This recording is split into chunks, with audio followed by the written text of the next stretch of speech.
Hey everybody, welcome back to I Am Me. My name's Liz Bachman. I am your host, and today I have a super special guest, Nina DeFrancisco. She's actually my therapist, but she's a holistic therapist, which means she focuses very heavily on the mind-body connection so that we can integrate all this stuff that we learn via self-help books, self-help podcasts, and in our therapy sessions, and actually get that integrated into our body. She is very, very smart. She's been through a lot. She has her own coaching business as well, and she has a beautiful community called Humans Unplugged. But I really just wanted to sit down with her to get some of this amazing information that she has out to the people that listen to my show. So with all that said, let's dive into today's episode. I cannot wait for you guys to hear this one. All right, so we are diving in with Nina DeFrancisco. Did I do that right? Yeah. I'll do that better when I do the intro. So first, how are you doing today, Nina? I'm doing really good. Yeah. Just ate some lunch, been enjoying my day. Okay. So I reached out to Nina, full disclosure, yesterday to ask her kind of what she wanted to talk about because she is a bottomless pit of knowledge, in my opinion.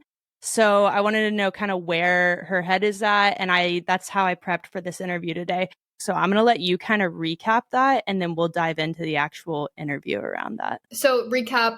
If you let everybody know kind of like what you're practicing or what you're with therapy and coaching and stuff like that, what you're actually seeing working. Because I feel like we get so bombarded in the health and wellness space and mental health space about this and that and that. But yesterday you mentioned there's a lot of external stuff that people are doing, which is part of the work. But if you actually want to see a shift inside of yourself, I'll let you go from there because it's your work. I think this is such an exciting conversation because I think there's so many tools out there for health, healing, wellness, and so many of them are so valuable. But I think for a lot of people, and especially people who intellectualize a lot and get stuck in their head a lot, a lot of the courses and advice out there isn't considering people who intellectualize, which is a lot of people, right? Like that's kind of bypassed in the teaching of things.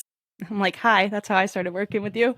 And I think what's hard about that is that there is so much good information out there, but then there's the question of, are you the right person at the right time for that information? Or is that information that you can actually take and integrate into your life? Or is this information that's going to feed more into this barrel of things that you now know, but don't actually know in your body? Like you don't actually have it integrated. You haven't actually gained this wisdom on your own. It's just something that you learn from somebody else. You know it to be true somewhere deep inside, but you haven't actually gone through fully learning that thing spiritually and physically, literally in your body, like muscle memory. Now, I do want to talk about that because I hear that a lot more and more, like people talking about, great, you've learned all this knowledge, but you need to embody it or feel it in your body. What does that actually look like? Because I think people who intellectualize this stuff are like, great, check, how do we get this in our body? So what does that actually look like when you're saying, I want to get this, like you got to get this in your body, all this information that we have up in our heads? Yeah. So I don't think about it as much as like taking the information and then like getting it all integrated from mind to body. I think about it more as like, if we put all of that information aside for a second, where are you actually at in your life right now? How do you actually feel?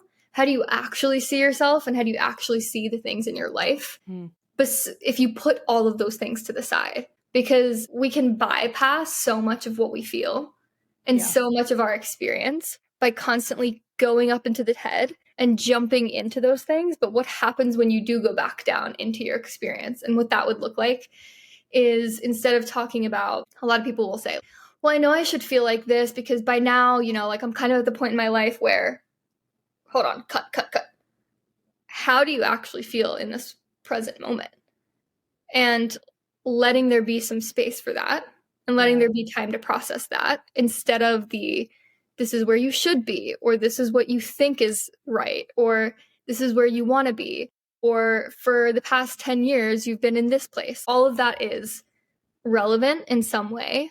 But if we don't first go into what's happening right now, then we're going to be stuck somewhere else and stuck in these endless loops and cycles for so long. So I feel like a lot of people talk about tuning into the present moment, but I think people genuinely don't know how to do that. Like if we were talking to someone who had just been gorging themselves on self-help books, but none of it is transpiring. What would you recommend for someone actually getting into the present moment? I love that. Yeah. I like that you're getting super practical. Mm. And that's what's really needed. That's you literally getting in the present moment, in this moment. And I think there's a lot of different tools that you can use, a lot of different somatic tools, but grounding tools are really important. And I think especially for people who intellectualize, grounding tools can feel like somebody offering you a lollipop at the bank. I'm a grown up. What do you mean? Like grounding tools. What do you mean? I'm too far along for these things. I don't need that. But grounding might look like, there's like the 5, 4, 3, 2, 1 technique where it's like, what are 5 things you can see around you? And it's like really getting you into your senses, pulling you out of the analytical problem solving mind and back into, okay, what's actually around you? Can you look at, can you identify things in your environment? Can you, name 4 things that you can hear? Can you name 3 things that you can feel? 2 things that you can smell, 1 that you can taste. Part of the reason I want to interview you is because I want to get actual practical things that if someone has no idea what to do, because I was the person and I still very much am unlearning the gorging myself on self-help and self-help podcasts and all that crap. And I feel like a lot of people are doing that. But then, I mean, we've talked about in our sessions before, then you just have this bowl of information. You're like, what the F do I do with all this shit? So one of the things I wanted to, when I like interviewing you today, was actually give people practical things of what does embodiment mean when we hear that. Or I also want to talk to you a little bit about, we hear a lot of the inner child work, shadow work, meditation. You mentioned yesterday going to the gym, eating a better diet, all these, which are all these should things, right? These things that we're told we should be doing, but then we're not feeling any type of internal change. I'm just going to open the floor and let you talk about that because I think that is so relevant today. Yeah. Should we talk about practical tools first, or do you want to talk about the second thing first? More about like the... Yeah, you're in therapist coach mode, which I love. It'll make this go smoother. Let's talk about practical tools and then we'll kind of like dive into like that. Yeah, that was me kind of jumping ahead, but let's talk about some practical tools because I think that's so needed. Yeah, totally agree. And I think 5, 4, 3, 2, 1, one of the most popular like somatic grounding tools. Yeah. Another one that I use for my clients, this is something that I just used for myself for so many years and that I ended up sharing mostly in my community, but I've recently started sharing it with some clients too, is BGSP. It's a little acronym to remember anywhere, any time of day. And the B stands for breath. And when people think of breath, a lot of the time they go straight to this big inhale and, okay, let me take this really deep breath. And sure, we want to make sure we're not breathing shallow, but in this context, breath is literally just noticing your breath. You don't have to change anything because even just bringing attention to that naturally allows you to focus on something that is sustainable. It allows you to focus on something that is with you all the time. And you don't have to go straight into, well, how can I do this better? But just to, I'm breathing. How am I breathing? Nice. And just feeling that. And then after spending a couple seconds noticing, then starting to say, okay, well, what if I breathed a little bit deeper and slower? Then how do I feel? Not with any type of expectation, but just this curiosity and this tuning in. And after you've kind of just spent a little bit of time there, and again, I like this because it's something you can do at home or it's something you can do on the train, on the bus, or like walking down the street. I do this when I'm walking down the street all the time. And then moving to G, which is gaze. And when we're in fight or flight, our eye movement is really quick and it's very narrow. So we tend to look ahead of us and we tend to not have much side to side eye movement. We're not. Yeah. Okay. Yeah. So just like, again, we're not trying to do anything or force anything major. We're just bringing attention to, can I soften my gaze a bit and like slowly look around and like even blink slowly. And then if we move over to S is stillness. And again, a lot of people think of stillness and they think that this literally means not moving at all, which it can mean that. But stillness in this context is there's something inside of you that is always still, that's never moving, that's always there. Can you locate that sense in you? It's not something you have to find in the sense of creating it. It's something that's already there. Can you kind of tap into that a little bit? And then P is posture. Again, a lot of people hear posture and they do this thing where, this. Straight upright. Just like people like put their chest out because like that's what they think feels really straight. But posture just being a lot of the time we're in a conversation, we're sitting, we're working, and we don't even realize that like the pressure that we're putting on our legs, our feet, our back is actually really uncomfortable because we're so in our heads that we're not focusing on the sensations in the body at all. So posture in this context is literally just, can you move yourself into a position that actually feels nice for you and actually pay attention? Are you sitting really scrunched up and like your back is actually in this position that if you stay here for another 10 minutes, it's going to end up giving you back pain later? Yeah. Or, you know, if you're leaning on your hip in a certain way, are you going to be like, oh, where did I get this like hip ache? Hip pain. Why do And I I have have a no limp? idea where it came from because I was so out of it when I was sitting that way. Yeah. I think too, and correct me if I'm wrong, but with that BGSP, yeah, okay. It sounds like slowness comes into play a lot, which I think actually leads us into the next like thing that I brought up, because I feel like we've taken mental health and like made it hustle culture in a way. Okay, all right, I have my job, I have this, and now I have my mental health checklist, and we're going to do our meditation, our journaling, or, you know, go to the gym, do our yoga, whatever. And it's like the check, check, check, check, check. So I think like just hearing what you were saying, slowness, all of that was what you were doing was slow, checking in slowly, and not even you saying like, checking in with posture and not being like upright, but like just actually checking in and being like, what's my posture like? Or checking in with your breath and not immediately like taking a deep breath. Like that really leads into that like hustle culture of health and wellness. Like, oh, time to take a deep breath, you know, like instead of just being, where's my breath at right now? Yes. Much. Yes. Yeah, I want to just open up the floor for your thoughts on all this and just how to help people shift out of it. I know in our sessions before we've talked, you're like, if journaling doesn't work for you, why are you journaling? You know, I guess it's not that these things are bad things, but the way that we are using them in our day-to-day life might not actually be benefiting us. I just want to get your insight on that. Yeah. And I think it does lead so well into this next topic because the way that I see it is I'm a very visual person and I really like analogies. So I picture somebody sitting in a chair.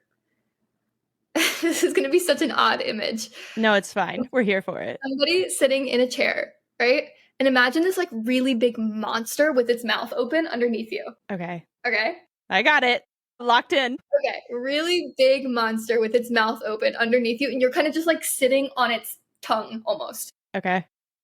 Anything that you do, anything you add to your routine, I don't care if it's the most spiritual ass shit, the thing that the person you admire the most recommended to you, if it's the thing that has been sworn by for 10,000 years, or if it has all the scientific research behind it, most of the time, as long as that monster is underneath you, anything you take on is going to end up in that monster's mouth, right? It's going to eat it up. Yeah. Because you're sitting on top of it. Like there's no way around it because the monster is still there. Yes. What is the actual monster? It's not actually a monster, right? It's like our self-protection. Right. But I think the best word to call it is identity. So as long as you are somebody who needs to be the person who keeps it all together, or you're the person who doesn't rock the boat because you're the nice one and nobody dislikes you, and you're the person who, you know, like doesn't stir anything up, or maybe you're the person who is really strong and doesn't express vulnerability. Right? There's all these different types of identities. As long as those identities are alive, everything will feed in to them. Yeah. So this monster, quote unquote, is who we think we have to be in order to be safe. And when we start adding all these things into our routines, we then use those things in order to continue playing out these roles and these identities. Unless we do get lucky and something does kind of help us have an identity shift. A lot of the time this happens by accident, right? Like when people go on vacations, for example, people say this all the time. Maybe we've talked about this before, but a lot of Americans will like go to Europe and they'll be like, oh my God, all my symptoms are gone. Like I had IBS and I don't have it, or I have gluten intolerance and I don't have it there. And a lot of people attribute this to the food. And yes, the food in the US is it's got a lot of concerning things in it. And the physical body is a real thing. Obviously, different ingredients are going to have a different impact on the body. Yeah. But that's not the whole picture. Yeah. You're also leaving your environment where you're so accustomed to your stressors. Yeah. You've learned how to adapt to the people around you. You've learned how to adapt to your physical environment, your work, your so many things. You're leaving the country and you're going into a completely new place with completely different cues, probably with different people. And if not different people, then different versions of people because they're on vacation too, or they're leaving their environment too. Yeah. And all of these things are changing. It changes the way that our bodies respond. It changes stress. It changes who we think we have to be, or these protective identities that we have. A lot of that shifts when we go abroad or go on some type of vacation. Yeah. And then when we come back, it's like, oh, it's back. It's like a rubber band. Yeah. Exactly. I've definitely had the urge, and I know other people have, just go. And I guess my question is, what for people who don't have the ability to like just pack up and leave and start a new life somewhere else, or even go on a European vacation or, you know, whatever, like, I guess, because I do think there's huge shifts when you get out of your natural routine environment and all that. But what are things we can be doing in our day-to-day life to naturally see those shifts? Yeah. And I think it's more important to do it regardless of whether or not you're going on any type of trip, because the truth is, if you leave and you stay in that place long enough, most of your patterns will return. And if not, then when you come back, they're going to return, right? Like it's sometimes it can be a true shift, but sometimes it's not a true shift. And it's really important that we can actually have the skills and the tools to work through these things. And the first thing that we have to become aware of is who this person is that we've learned to become in order to feel safe and loved and to belong. And there's a lot of aspects of our personality that are adapted for safety, love, and belonging. But there's going to be certain parts of us that are much more in fear than other parts. So, you know, for example, if somebody is like, okay, I want to understand my identities. I want to understand how I'm trying to earn safety, love, and belonging. One of the first things we can do is just ask, where are you noticing a pattern in your life in the way that you're feeling or the way that you seem to think that things work out? So for example, right, somebody might be like, oh, my business is failing, my relationship is failing, and what else is there? Like, I just put in an offer for a house and I didn't get it, right? Okay. Everything's a shit show. Yeah. Okay. So, right, like maybe somebody says it like that, or maybe even somebody's just like, what's going on in my life right now is like, you know, these 3 things aren't working out. Okay, well, let's see if there's any common feeling about these 3 things. And you might kind of realize, wow, I feel like a failure in all 3 of them. I feel like a failure in a lot of areas of my life. Okay, well, this feeling of I'm a failure, there might be some type of identity around that or some type of self-protective role around that. Meaning, where did we learn this? How is it still playing out? And how I always try to be careful about the way that I say this because I don't want anybody to think that they're doing it on purpose. But what is actually benefiting me about feeling like a failure? Yeah, which there are benefits to our behaviors or patterns or whatever that we don't want. There's always something there. We learned it for a reason at some point. I wanted to ask you about identity. So you're talking about this identity at the root and talking about these shifts. A lot of times there's fighting back if we're actually starting to see the shift.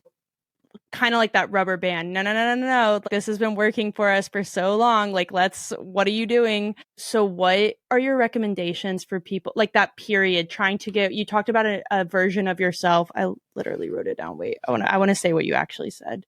without an identity shift, we don't actually get to experience another version of ourselves in this life. So when you're actually trying to have that identity shift to get to this new version of yourself, which, what do you call that? Because it could be higher self, true self.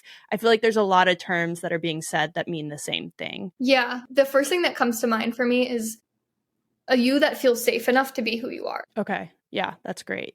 That's a lot of words for like a go-to thing, but that's, to me, feels like the best representation of it. No, I agree, because I think there's so many different methods, and not to get down a rabbit hole, but there's a lot of things that are being said that I think I've just found you're saying the same thing in different fonts. Mm-hmm. What I want to talk about is that resistance, when that resistance is coming up for people, when they're actually starting to see those shifts happening and letting go of those old versions, patterns, behaviors that used to make them feel safe. How do they, I'm going to open the floor because I am not a therapist, but resistance is the topic that I'm trying to word a question around when people are experiencing resistance. The short answer is the moment of change is actually going to happen when you respond differently in real life. And to go a little bit further, it's going to be not when you're fearless, not when you're perfectly figured out, not when you know for sure that if you take a different action, that everything's going to be dandy. It's when you have decided at a nervous system level, a full body level, that being who you are and the consequences that might come with being who you are is more beneficial than being the self-protective version of yourself. So what that might look like in real life is if you're somebody who doesn't cry in front of other people. Yeah. You don't feel comfortable crying in front of other people because maybe crying for you is like the ultimate form of this person is going to think that I'm not strong and they're going to leave me. Crying equals weakness equals abandonment. I can't handle that. My body cannot handle that. And a lot of people will do this, like you mentioned earlier, like the inner child work. They'll have these emotional releases, some emotional processing going on. All that stuff is really important. But it's actually in that moment, a lot of the time, when that person actually decides in a real situation with a real human being that you really have a relationship with. You know what? I really want to just cry right now. And I know that if I cry, this person might actually leave. I know that if I cry, this person might not respond well. But the price that I'm paying for being this person who holds it all together is costing me more than this person leaving would cost me. Is me being honest about who I am actually worth the risk? And that's not an easy place to get to. Mm-mm.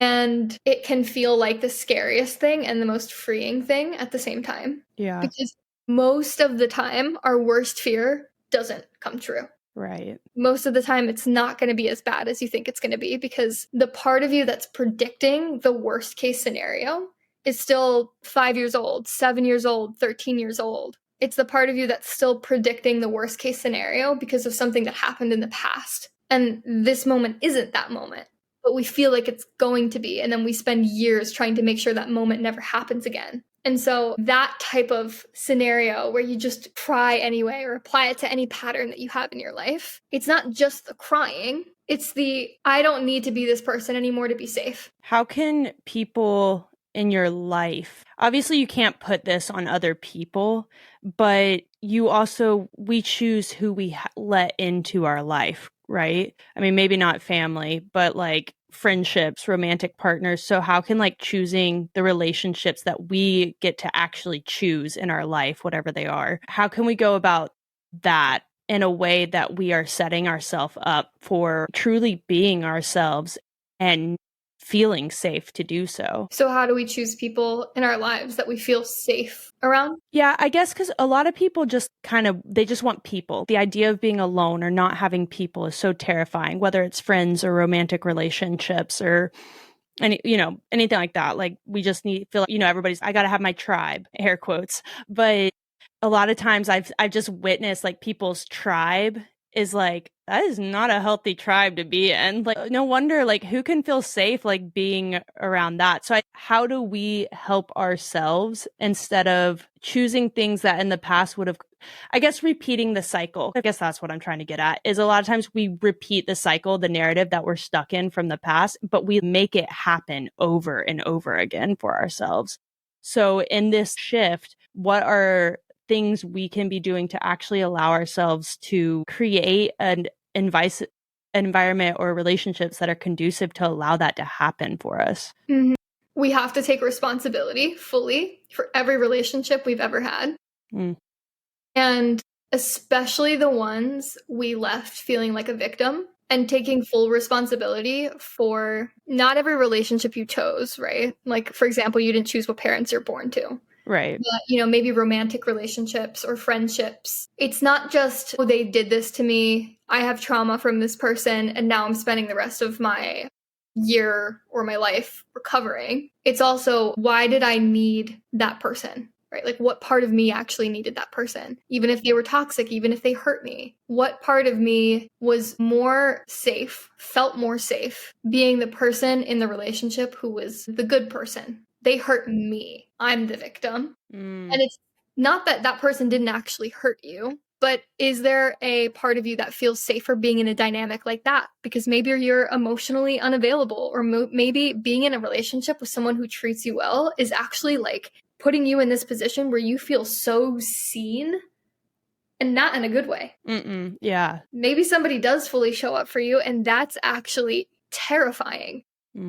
Taking full responsibility for the relationships that we've been in and the role that we played, and why we might have needed a certain dynamic to play out in these relationships. Because if we don't see that, then those things stay under the surface in the dark, and we play them out again because they're still in the dark. It's not until you bring something into the light that we have the ability to change it. And so you're asking, like, what kind of work can we do to bring people into our lives that are, actually going to be supportive and like we can have a healthy relationship with? And we need to do our own inner work. And our best reference is the relationships that we currently have in our lives and the relationships we've had in the past. Like, that is our mirror. That is our ability to kind of go in a little deeper and know ourselves a bit more. That's good. That's really good. I also want to talk about this weird energy that we're supposed to achieve healing. There is a level of healing where it stops, everything's solved and fixed. And so I want to get your input on how these shifts evolve over time. And are we always going to be seeing these shifts of ourselves? And if so, how do we welcome that in a positive way versus letting that like freak the fuck out of us? That there's always going to be a shift. Yeah, because like we're not ever going to achieve healing. Like, as long as we're alive, shit's going to be happening and we're going to hopefully be evolving.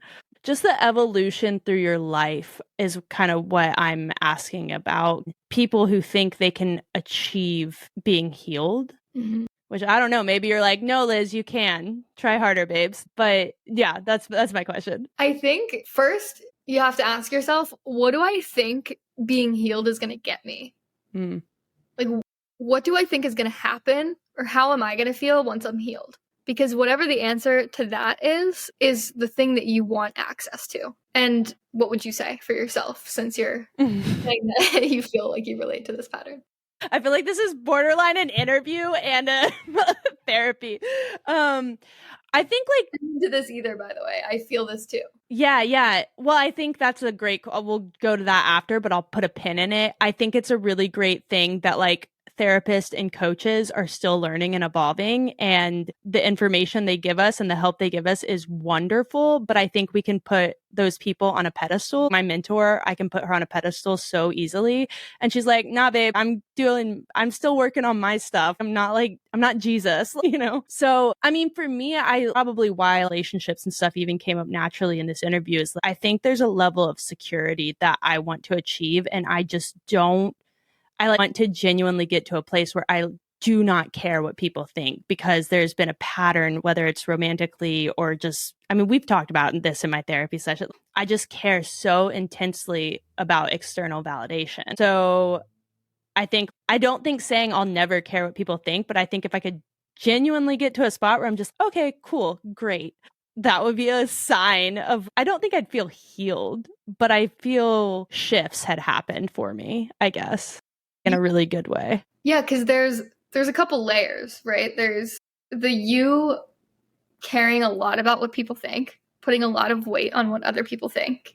But then there's also, on top of that, how you perceive yourself for being somebody who cares what people think. Does that make sense? That got meta. Say it again. Yeah, like there's you just having this experience of putting a lot of weight on what other people think of you, which is one thing, right? But then there's this second layer on top of that, which is Liz seeing Liz in a certain light for having that pattern to begin with. So let me ask you this. Ready? Go ahead.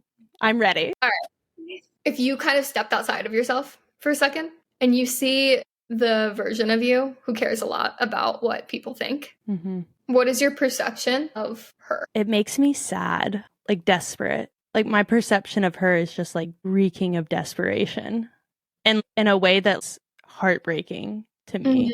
So she's desperate? Yes. Yeah. And you're saying it's heartbreaking. Yeah. It just makes... Go ahead. Is there any judgment? Yeah, a little bit. Like, why can't you just be good with you?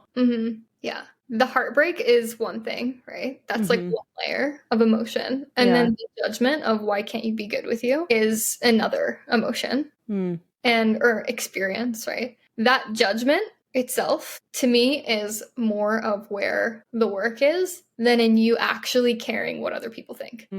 Okay. Because at the end of the day, you're a human being and we're social creatures. Right. And caring what other people think is something that, unless you are clinically a sociopath, you struggle with to some degree. And so maybe you know, if we could like find the stats and find the average of how much people care about other people, maybe you would be above, maybe you would be the same. I don't really know. Yeah. And that's fair, right? Like, it's not like this doesn't exist and you just have to accept it, move on, and like never think about it again. You're experiencing that more than you want to experience it. Right. But instead of going straight to, how do I stop caring what people think? I shouldn't care what people think. This is wrong. This is too much. Instead, just noticing that you are judging yourself for caring instead of actually meeting yourself there. That's creating a lot of resistance. Yeah, I haven't even like thought about that. That's wild. Which obviously the way this interview's gone, like because of the questions and stuff like that, you know, I go more into like very intellectualizing things. So I know just talking to you that's me thinking what I should do is not care what people think of me. And then that's where like the budding happens. I get really frustrated with myself for caring. And I think that's a really good point. Obviously we used me as an example, but my sister made the point, because the over therapizing everything or over awareness. A lot of times I feel like we have just normal innately human reactions. And because of all the mental health awareness and all the like stuff that we see online and everything, we therapize those reactions instead of being, you're not going to be walking around like smelling the roses every day. Like, I guess what we're fed of like true happiness or whatever. So I do want to turn it on its head a little bit and ask you, I do want to know like what, not your way past timelines, but the things that you've really had to work and overcome, not only through being a therapist, but doing your own internal work. Because I know we put our therapists and our coaches or whoever on a pedestal, celebrities, whatever, whoever you put on a pedestal. And it's like, they're still a fucking human. So I want to know for you what you've had to overcome or what shifts you've had to work on with yourself just to humanize you a little bit. I actually don't have any problems. Never have. Okay, cool. Thanks guys for listening. My name is Mind Body Nina. See you guys. Yeah. It's Mind Body Nina, and she's kind of like Jesus, so. Yeah, no, this is a great question, and I actually don't think anybody in any podcast has ever asked me this, so this is actually really cool. The first thing I'll say is the only reason why I feel like I can articulate things and explain them is because I've had to work through all of these things myself. I don't even talk about things that I haven't worked through myself.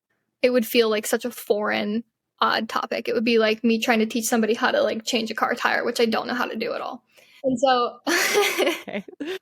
um, so that's the first thing. I think the first thing that came to mind when you were asking me that is the challenge of always wanting to be on step 10 and having to accept that I'm on step 1 or 2 or 3 or not step 10.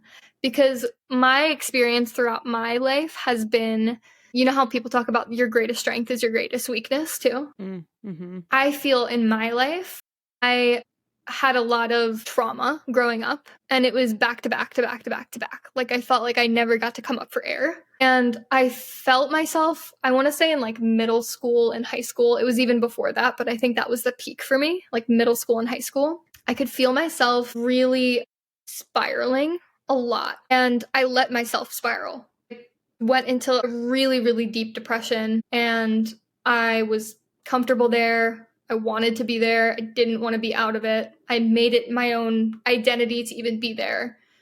Something eventually kind of hit me where I was like, if I stay here, I'm not going to be able to live the life that I want.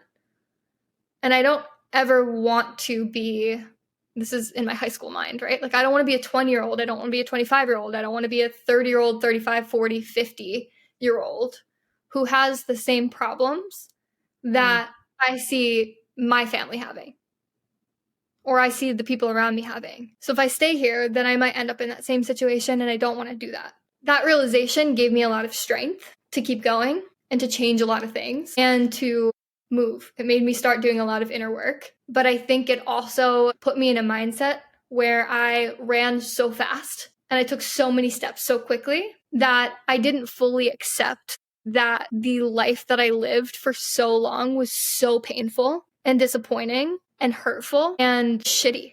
Yeah. I was trying to escape it for so long that I didn't fully accept it. And I still, to this day, sometimes find myself trying to get out of shitty scenarios that I don't fully accept where I'm at. So that's something that's been a really big challenge. But I've seen it more clearly over the years, which has made it, a bit, I don't want to say easier to work through, but it's allowed me to work through it. I do want to ask, like, when you started seeing that shift at whatever age you were, and you're like, I don't want to stay here, and you started doing a lot of work, what did that look like for you? Were you doing what we're seeing people doing, intellectualizing it, or were you just reaching at anything that you thought, because it sounds like you were a teenager or a kid when you started doing this. So, which is awesome and really scary at the same time. So, yeah. What were you reaching for in that time, I guess? Google was everything.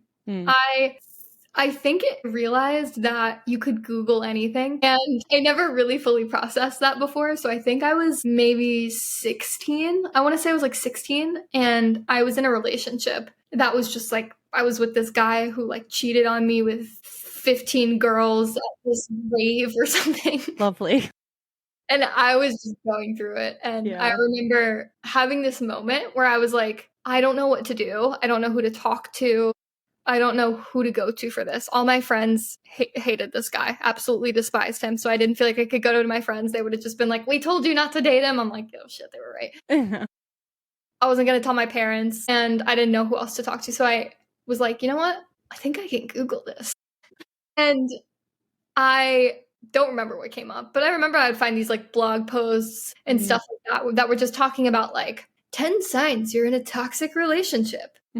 Or whatever they were. And even though the internet is the wild, wild west and you don't know what you're going to get out of it, right? I actually think it was nice to have somewhere to go that had steps and proof that other people were going through the same thing. Yeah, I do think I agree with you with that. Like, I mean, honestly, anything you're struggling with, I feel like you can find some type of podcast episode on it. And I had that realization recently that I was like, you're not the only one. It's okay. Other people are dealing with this. Yeah. And I think that's important in the beginning. But after so much time, it's like, okay, well, what are we doing? I just think it's really cool, too, that you point out that those things from back then still come up today. You've done a lot of work and you probably handle it a whole lot better today. So I do want to ask you about present day. Honestly, how you handle that stuff when it does still come up, knowing what you know now and what you've embodied now. Yeah. I think, can I add something to what I was saying before first? Yes, of course. So I found Google. I asked Google a lot of questions. It felt like the only thing I had. But I also ended up going to a therapist, and I wanted to go to therapy. Not everybody wants to go to therapy, especially at that age. But I really wanted to go, and I didn't really have the best experience with my therapist, but it kind of introduced me to therapy. And then when I was in college, I think it was sophomore or junior year of college, I had a therapist who I didn't want because he was a guy and I didn't want to work with a guy therapist. It just was like, that's uncomfortable. I don't know how I'm going to feel about it, whatever. But I didn't get to choose because it was just the way that it was set up at my school. And I hear him call my name and I was like, oh, of course, the only guy here. I got him. Like, I don't want this guy therapist. And he comes out and I go in and I'm just like kind of like awkwardly sitting there. Long story short, this man completely changed my life. And one of the reasons why was because he pushed me so much to do things that made me uncomfortable. And I think that can trigger a lot of people. And I think that if I was the wrong person in that room, it would have gone the opposite direction. Yeah. But he really, really pushed me. And I think that's something that's so underrated in society these days, is like being pushed a bit, not over pushed to the point where you spiral, but being pushed just enough that you have to work all the way through stuff. Yeah. Instead of this like, well, are you comfortable with this? Okay, that's fine. We won't go there at all if you're not comfortable. And like doing this thing where we kind of beat around the bush for a really long time because we're not comfortable with things. Right. Yeah, I agree with that because I've had a lot of therapists. No, but like just I do feel like after so many sessions, I'm like, what the hell are we doing? I feel like it's just like Liz's 1 hour vent session and then I go home. I want to see actual change. And I do agree with you that I think getting pushed and being, hey, I know this sucks, but do you want to keep living the way that you're living? No. Okay, let's do something about it. Yep. Yeah. And if that doesn't happen, it's like, what are we doing then? Right. You're going to therapy for a reason. Typically we go to therapy because we don't like the way that we're showing up currently in life, or we recognize we're doing the same shit over and over again. So I know some people go to therapy and they don't want to go to therapy, but like most people who voluntarily go to therapy, and it's not an hour to talk with your best friend, or the person who's forced to listen to you. Yeah. Actually want to go in there and get something out of it. So I agree with you though, having a therapist that pushes you, or even what you just said however many minutes ago about owning the relationships, even where you feel like a victim. Like people don't want to hear that, but it's you were in that situation. It takes two to tango. Even if you were a victim, even if it was the worst relationship ever, there was something there that kept you there. Go. Yeah, having people push you in your relationships and your friendships too is important. And the reality is that you will lose friendships, you'll lose relationships, you'll lose, you might have like a week where you hate your therapist.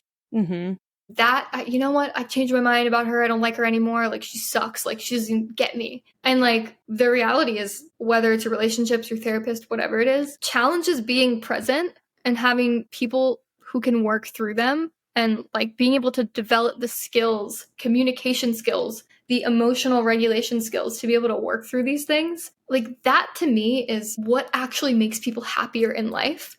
Because then you're front and center with life, knowing that you have the ability to face it and get through it, instead of us being stuck in freeze all the time because we weren't taught the skills. We don't know how to handle a lot of different situations, and everything's kind of a lot. Everything's overwhelming. And so the only option we have is to kind of like hide from life or run from life. And then that becomes depression. That becomes anxiety that just never really goes away. And again, we don't have to pathologize those things. Right. Anxiety is also a natural part of life, but it gets out of control when we don't have the skills to face hard things. This is my last thing I wanted to hit, but like you just brought it up, I really want to get your input on it. Nervous system regulation, emotional regulation. I feel like those are very hot topic words. And some people, even myself, sometimes I'm like, how the hell do I regulate. Everyone's like, you're dysregulated or whatever. And so I just think that'd be helpful. What is this nervous system regulation that we hear so much about, or emotional regulation?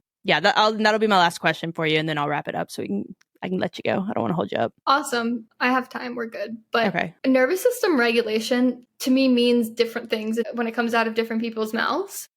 I don't think nervous system regulation actually counts as a formal term. I think it's a term that's become very popular and people think they know what it means. I think as somebody who works with our survival responses, when I hear the term nervous system regulation, my understanding of it is that we have a flexible nervous system, which just means that a regulated nervous system is a nervous system that can go into fight or flight and then can come back into safety and connection. It can go into freeze and then it can go into fight or flight and then it can come back. It's flexible. So it's not a nervous system that is so small in terms of capacity that as soon as we get stressed, we're being shot out of that window of tolerance. We're being shot out of that safe and connected window. And then we're being thrown into fight or flight. And then getting out of fight or flight takes a really long time. Because we don't know how to come back. We don't feel safe enough, yada, yada, yada. Yeah. A regulated nervous system is the ability to just go in and out of different states. That's a really, really good point. And I think nobody would think of nervous system regulation as that.